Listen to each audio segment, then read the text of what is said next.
সুদীর্ঘ রক্ত জরা আন্দোলন সংগ্রাম ত্যাগ তিতিক্ষা রক্তের সাগর পাড়ি দিয়ে গণতন্ত্রের উত্তরণের যে মহানদক্ষণে আমরা উপনীত হয়েছি, আগামী কাল সকাল থেকে সেই নির্বাচনের পরিবেশ আশানুরূপ ভালো।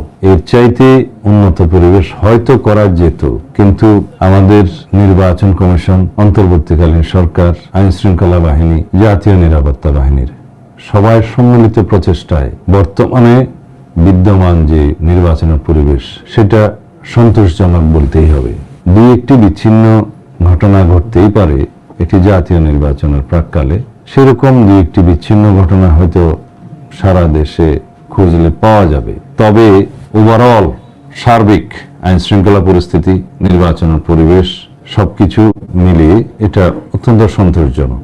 আমাদের সম্মানিত ভোটারগণ, দেশের জনগণ আগামীকাল নির্বাচনে মুখ্য ভূমিকা রাখবে। আইন শৃঙ্খলা বাহিনীর ভূমিকা বরং গৌণ হবে, কারণ সারা দেশে যে অবস্থা আমরা লক্ষ্য করেছি, দেশের সকল ভোটার জনগণ এরকম মুক্ত, স্বাধীন এবং উৎসবমুখর পরিবেশে একটি ভোট দানের জন্য, ভোটাধিকার প্রয়োগের জন্য অপেক্ষা করে আছে, উদ্গ্রীব হয়ে আছে।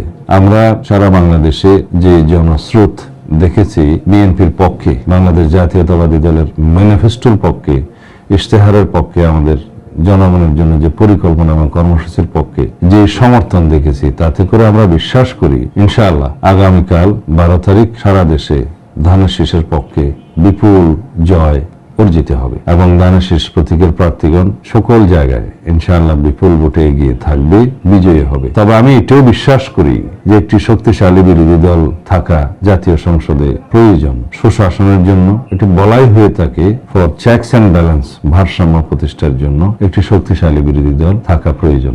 আর জনপ্রত্যাশার বিষয়ে আমাদের যে অনুভূতি, এখন বাংলাদেশের মানুষের যে প্রত্যাশা পরবর্তী সরকারের কাছে, সেটা স্কাই ইজ দ্য লিমিট, আকাশ সম প্রত্যাশা। জনপ্রত্যাশা অনেক বেশি। সুদীর্ঘকাল দুঃশাসনে নিপতিত হওয়া এই জাতি স্বাভাবিকভাবেই সুশাসনের প্রত্যাশা করতেই পারে। আমাদের আকাঙ্ক্ষা, আমাদের প্রত্যাশা এবং বিএনপির প্রতিশ্রুতি এবং অঙ্গীকার একসাথে মিলিয়ে কথা বলতে চাই।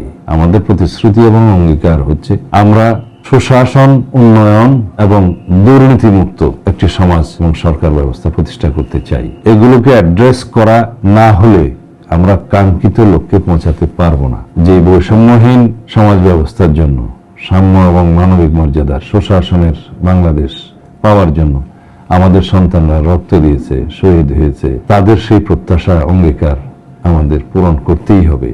এই অঙ্গীকার নিয়ে, এই প্রতিশ্রুতি নিয়ে আমাদের 31 দফার ভিত্তিতে রাষ্ট্র কাঠামো গণতান্ত্রিক মেরামতের মাধ্যমে, সংবিধানের গণতান্ত্রিক সংস্কারের মাধ্যমে সেই রাষ্ট্র বিনির্মাণের লক্ষ্যে আমরা এগিয়ে যাব।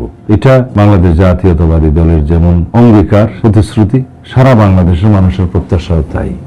তো সুতরাং জনপ্রত্যাশা ইনশাআল্লাহ পূরণ হবে। আর আগামীকালের নির্বাচন, 12 তারিখের নির্বাচন, এই জাতির ভাগ্যের পরিবর্তন হবে এবং এখানে ইতিহাসের বাঁক বদলে দেওয়ার নির্বাচন হবে এটা। সুতরাং মানুষের মধ্যে যে গণতান্ত্রিক চেতনার উদয় হয়েছে, এটাকে আমাদের শক্তিতে পরিণত করতে হবে এবং জাতিকে এগিয়ে নিয়ে যেতে হবে। এই প্রতিশ্রুতি, অঙ্গীকার আমরা করতেই পারি এবং ভবিষ্যতে ইনশাআল্লাহ আমরা সবাইকে ঐক্যবদ্ধ করে জাতির মধ্যে কোনো বিভক্তি না রেখে এই দেশকে এগিয়ে নিয়ে যাব। সারা বাংলাদেশের সকল সম্মানিত ভোটারদের প্রতি আমাদের আহ্বান, আপনারা বাংলাদেশের গণমানুষের দল, এদেশের পক্ষের শক্তি বাংলাদেশ জাতীয়তাবাদী দলের প্রতীকে ধানের শীষে আপনার মূল্যবান ভোট প্রদান করে বাংলাদেশ জাতীয়তাবাদী দলের সরকার, জনগণের সরকার প্রতিষ্ঠায় সহযোগিতা করবেন।